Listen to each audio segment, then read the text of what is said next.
Voilà, bonsoir, chers compatriotes, chers collègues, mes amis, d'autres qui me connaissent, d'autres qui vont me connaître. Je suis révérend Claude Bukassa, je vis aux États-Unis, dans l'État de Virginie. Ça fait bientôt 30 ans que je vis ici aux États-Unis, je suis devenu américain, comme vous voyez par les drapeaux américains derrière moi. Je suis aussi congolais, des Congolais des DRC par les drapeaux derrière moi, à ma gauche. J'ai commencé, j'ai nourri pendant longtemps l'idée de vouloir toujours participer d'une façon ou d'une autre. Je suis venu aux États-Unis à l'école pour faire des études, commençant par les études bibliques que j'ai terminées. Après les études bibliques, j'ai fait l'université ici, j'ai fait mon MBA en marketing et puis je travaille, je suis dans le business de véhicules, bientôt 25 ans que je suis là, que je vis. Je vais dans une église locale et je suis membre de cette église bientôt une année que je vis, mais j'ai fréquenté beaucoup d'églises congolaises en particulier et d'autres églises où je suis participé comme en qualité d'un pasteur associé dans plusieurs églises. Ce que je vais apporter, ce sont les idées. Je vais challenge certains de mes compatriotes, certains de mes compatriotes du continent africain. Ceux qui parlent français, je ferai d'autres émissions en anglais. Et ceux qui vont suivre en anglais, je ferai des émissions aussi en anglais. Comme ça, je vais pas seulement m'atteler au peuple qui parle le français, mais je vais aussi un peu de conquérir d'autres qui parlent les anglophones. Et ce sera aussi une chose vraiment qui va apporter d'ouverture, non seulement à moi-même, mais aussi à d'autres personnes du continent qui parlent l'anglais. Une des choses qui me vient à cœur depuis que je suis arrivé, je fais les études bibliques aux États-Unis, comme je vous ai dit, mais aussi en Belgique. Quand j'ai quitté la Belgique, j'avais demandé, quand j'ai terminé mes études secondaires, j'étais à Bukavu, l'est du Congo. J'ai demandé à mon papa que je devais absolument aller en Europe parce que je ne supportais pas le fait qu'on fermait les écoles à tout moment. C'était à l'époque du président Mobutu. Je ne supportais pas l'idée qu'on fermait les études à tout moment. Et j'ai vu que c'était pas bon pour moi. Et j'ai dit à mon père que je voulais absolument aller en Europe étudier. Et Dieu merci, il a pu m'envoyer en Belgique où je suis parti quelques années après. J'ai sorti mon diplôme en sciences politiques et administration. Et puis de là, je suis venu ici aux États-Unis. À l'époque aussi, je me rappelle vers les années 1990, comme les Belges disent, j'aime bien qu'on dise les années 90, 80, comme ça, des sortes comme ça. Mais dans les années 90, j'ai participé. Mon président Mobutu à l'époque avait fait que tous les ressortissants du pays puissent apporter les idées pour la reconstruction du pays. À l'époque, j'ai terminé mes études à l'Université libre de Bruxelles.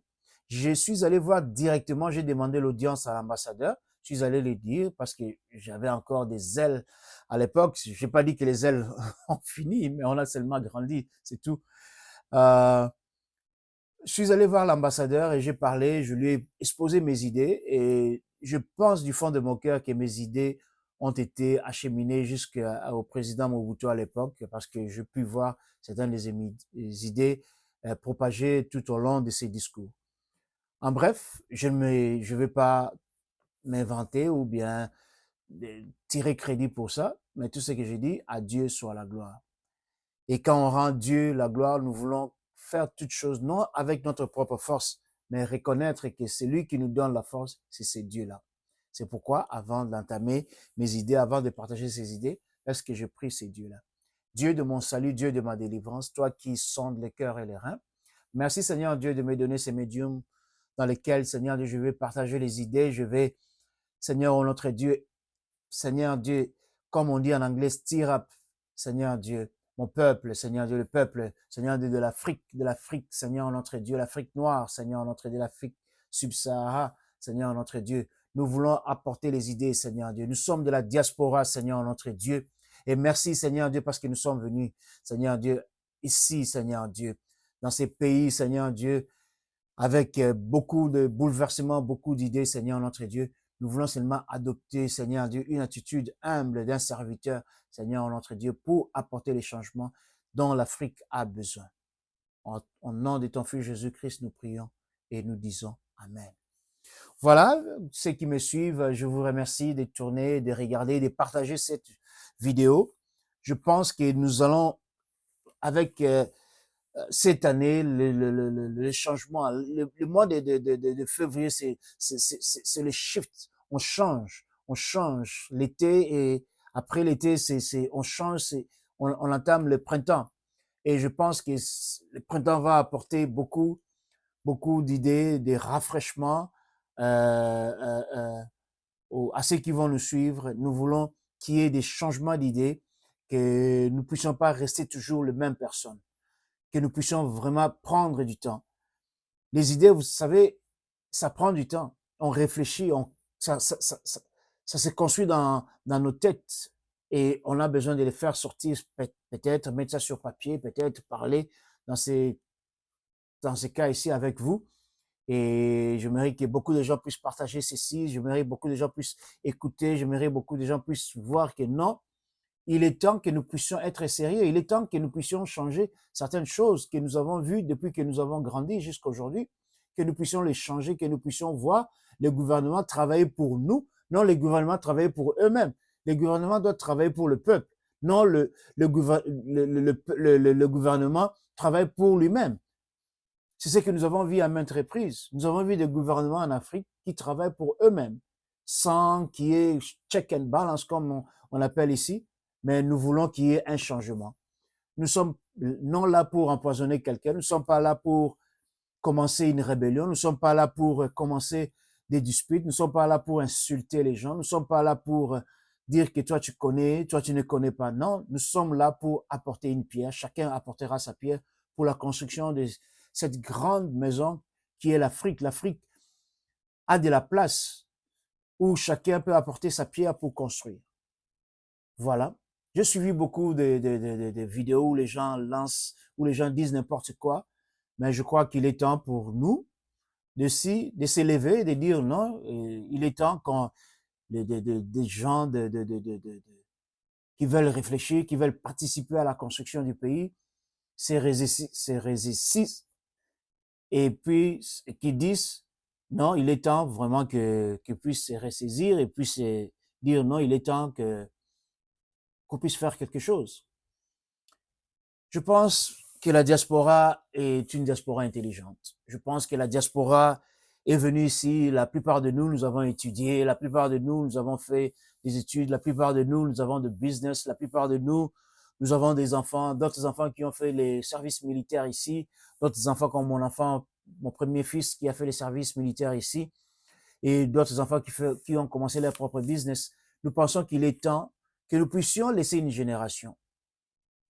Quand bien même nous sommes venus ici, que nous puissions laisser une génération qui dira non, oh, mon père est venu ici, mon père a construit, mon père a fait ceci, et mon père m'a pas seulement laissé ici, mon père m'a ramené à son pays.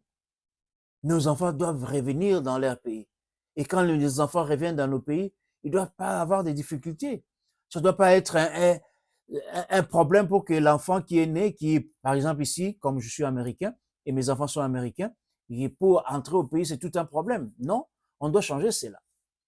Je dis ceci avec expérience et avec larmes aux yeux, on doit changer la façon dont on perçoit d'autres qui ont changé de nationalité. On doit changer notre constitution. La constitution de DRC doit changer. On doit avoir double nationalité. On doit laisser les gens qui ont quitté les pays et qui veulent revenir, qu'on puisse avoir la double nationalité. Ça sera très bien pour le pays. Ça sera apporter de l'économie, ça sera apporter de l'avancement, ça sera apporter des idées et nous aurons à circuler et à entrer dans des bureaux comme Congolais pour construire notre pays. Nos ancêtres sont au Congo. Si nos ancêtres sont au Congo, on ne peut pas arracher, la Constitution ne doit pas nous arracher ce qui nous a été donné depuis que nous sommes nés.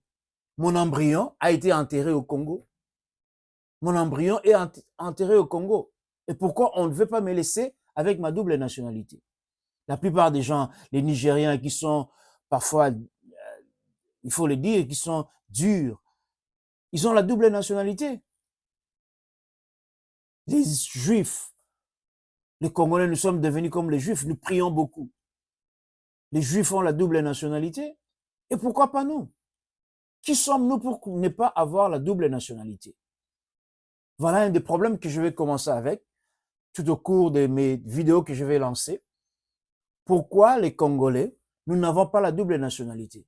Si je vais en Afrique du Sud et je deviens sud-africain, je dois avoir l'accès facile de retourner au Congo et de venir rester et installer mon business. Je dois avoir cette facilité-là. Le gouvernement doit changer. Les autorités en charge doivent changer. Nous devons changer. Je parle en expérience. Je suis arrivé à Boma. Il y a 10 ans, j'étais à Boma pour aller dédouaner 2 conteneurs que j'avais. J'ai souffert pour dédouaner les conteneurs. J'ai souffert pour dédouaner les conteneurs. Et à la longue, j'avais même perdu d'autres conteneurs à Matadi quand j'ai envoyé mon père. Nous ne sommes pas venus ici pour où nous avons l'argent facile, nous trouvons l'argent facile pour envoyer les histoires au pays disant que nous voulons petite entreprise, nous voulons commencer une petite entreprise et nous avons des embûches et nous avons des problèmes pour démarrer. Non, ça ne doit pas être le cas. Les Congolais qui vivent au Congo, qui n'est jamais sorti du Congo, n'est plus Congolais que moi. Les Congolais qui vivent au Congo n'est plus Congolais que moi. Je parle lingala, je parle d'autres langues, je parle d'autres langues du pays. Donc, avec cette première vidéo, je vais commencer par dire, nous devons adopter la double nationalité. Nous devons absolument adopter la double nationalité. Je dois être capable, je me présente à l'aéroport et je montre ma nationalité. Si je dois montrer la nationalité, si on doit chercher quand est-ce que je suis entré dans les pays, le gouvernement doit apporter à la frontière des moyens qui montrent que non, je suis venu, je suis américain, mais j'ai ma nationalité. C'est à eux, c'est pas à moi. Si ils disent qu'ils veulent diriger les pays, s'ils disent que non, ils veulent prendre à charge les pays qui est le nôtre et qu'on doit avancer. Nous devons adopter des mesures qui facilitent qu'on puisse apporter les changements. Les changements ne vont pas venir de l'étranger. Les changements vont venir des Congolais. Les changements vont venir des Congolais qui voient clair, qui voient très loin, qui voient non seulement entre les 4 coins du mur, mais qui voient un peu plus loin. Nous devons supporter une génération qui viendra après nous. Nous sommes cette génération-là qui a vu les Mobutu, qui a vu les Ngunza, et qui ont vu tous les hommes politiques. J'avais 19 ans quand j'ai quitté Kinshasa. Et bientôt, j'ai fait toute ma vie à l'étranger. Je suis allé de temps à autre à Kinshasa, mais je n'aimerais pas voir les Kinshasa toujours dans cette atmosphère. Je n'aimerais pas voir Kinshasa toujours dans la poussière. Je n'aimerais pas voir Kinshasa et les autres coins du pays il y a rien n'avance. Il y a que des voleurs ou qu'il y a des gens qui ne veulent pas et prendre l'argent du pays ou vendre les pays à des étrangers. Et par là même de vendre les pays à des étrangers. Pourquoi on doit vendre la matière première qui est au pays, aux étrangers? Pourquoi on n'exige pas aux étrangers de construire les usines au pays? Qui amènent leurs usines de transformation au pays, qu'ils amènent les industries de transformation au pays. Ça sera bien. Ça sera bien pour l'économie, ça sera bien pour les pays, ça sera bien pour les impôts, ça sera bien pour engager la population, mettre la population dans le travail. Et même qui viennent là chercher nos matières premières, ils amènent leur boulot en Chine. Si la Chine est devenue très forte aujourd'hui, si la Chine est devenue une industrie mondiale aujourd'hui, c'est à cause de tous les Occidentaux qui ont amené leur savoir-faire là-bas. Et pourquoi on ne demande pas qu'ils apportent leur savoir-faire au Congo? Au Congo, on dit que Congo, c'est vraiment, il y a tout. Tous les minéraux dans le monde, on trouve ça au Congo. Chers compatriotes, pourquoi nous vendons les pays de nos ancêtres? Les pays qui nous a été délégués par Léopold II. Les pays qui nous a été délégués par Léopold II. Tout le monde veut venir et voler. Tout le monde veut venir prendre la richesse du pays. On dit toujours que non. Le Congo a participé à l'uranium du Congo, a participé à la construction de la première guerre pierre atomique. Mais demandons ceux qui veulent prendre notre uranium, ceux qui veulent prendre notre cobalt, qu'ils amènent leurs industries là-bas, comme on a amené les industries en Chine, qu'on amène les industries au Congo. Réveillons-nous. Nous dormons. Nous sommes endormis pendant longtemps. Nous sommes endormis pendant longtemps. Il est temps que nous puissions nous réveiller. Il est temps que les gens qui ont encore l'amour du pays, de se réveiller et de dire, le temps est arrivé pour que nous puissions construire ces chers pays. Le temps est arrivé que nous soyons sérieux. Tu voles, tu voles, tu voles, tu voles, tu voles, tu voles. Tu vas finir comment? Tu vas finir en dehors du pays comme le président Mobutu est aujourd'hui enterré au Maroc. Nous devons avoir l'amour du pays. Les Juifs ont l'amour de la terre qui a été promise, qu'on les a donnée. Ils ont trouvé un peuple là-bas, on les a promis la terre, ils sont allés, ils veulent s'en procurer de cette terre-là. Et nous, notre terre, nous avons hérité cette terre de la colonisation belge. Nous avons hérité de la colonisation belge. Le roi belge nous a laissé l'étendue de notre pays vaste. Nous avons tout. Pourquoi nous n'avons pas l'agriculture? Pourquoi nous n'avons pas l'agriculture au Katanga, en Bujimaï? Pourquoi nous n'avons pas l'agriculture au Bas-Congo? Pourquoi nous n'avons pas l'agriculture à Kisangani? Pourquoi nous n'avons pas l'agriculture à Bukavu, où j'ai vécu aussi, avec un bon climat là-bas? Pourquoi nous n'avons pas l'agriculture? Et pourquoi nous n'avons pas une armée forte? Nous devons avoir une armée forte.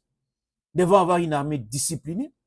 À part l'armée, nous devons avoir des civils aussi disciplinés, mais qui contrôlent, qui sont là pour la protection du pays. Donc, je viendrai de temps à autre, nous allons discuter, nous allons parler. Nous allons vraiment faire bouger les choses. Nous ne devons plus rester la même. Nous ne devons plus rester le même peuple qui ne veut pas avancer, le même peuple qui tourne tout autour. La musique, c'est bon. La prière, c'est bon. Mais l'action, elle est encore plus forte.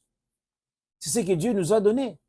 Ce sont des gens qui sont en train d'agir. Où est notre action? Où est notre action? Tournez chaque fois que vous me verrez. Je vais insulter personne. Je vais diminuer personne. Je vais accuser personne. Nous sommes un peuple. Comme Mobutu disait, papa, moko, maman, moko, école, moko. Alors, montrons cela. Il y a de la valeur d'être appelé Congolais. Il doit y avoir cela. Il y a de la fierté d'être appelé Congolais. C'est pas seulement la sape, c'est pas seulement les habits. Nous avons la tête, nous avons des intellectuels. Nous avons des intellectuels. Le Congo a des intellectuels. J'ai vu des intellectuels congolais. J'ai vu des écrivains congolais. Venez chaque fois. Je vais commencer doucement. Nous allons avancer. Nous allons partager les idées et que le gouvernement puisse adopter la double nationalité. C'est très, très, très important qu'on puisse avoir la double nationalité et qu'on puisse circuler librement dans les pays de nos ancêtres. À la prochaine. Que Dieu vous bénisse.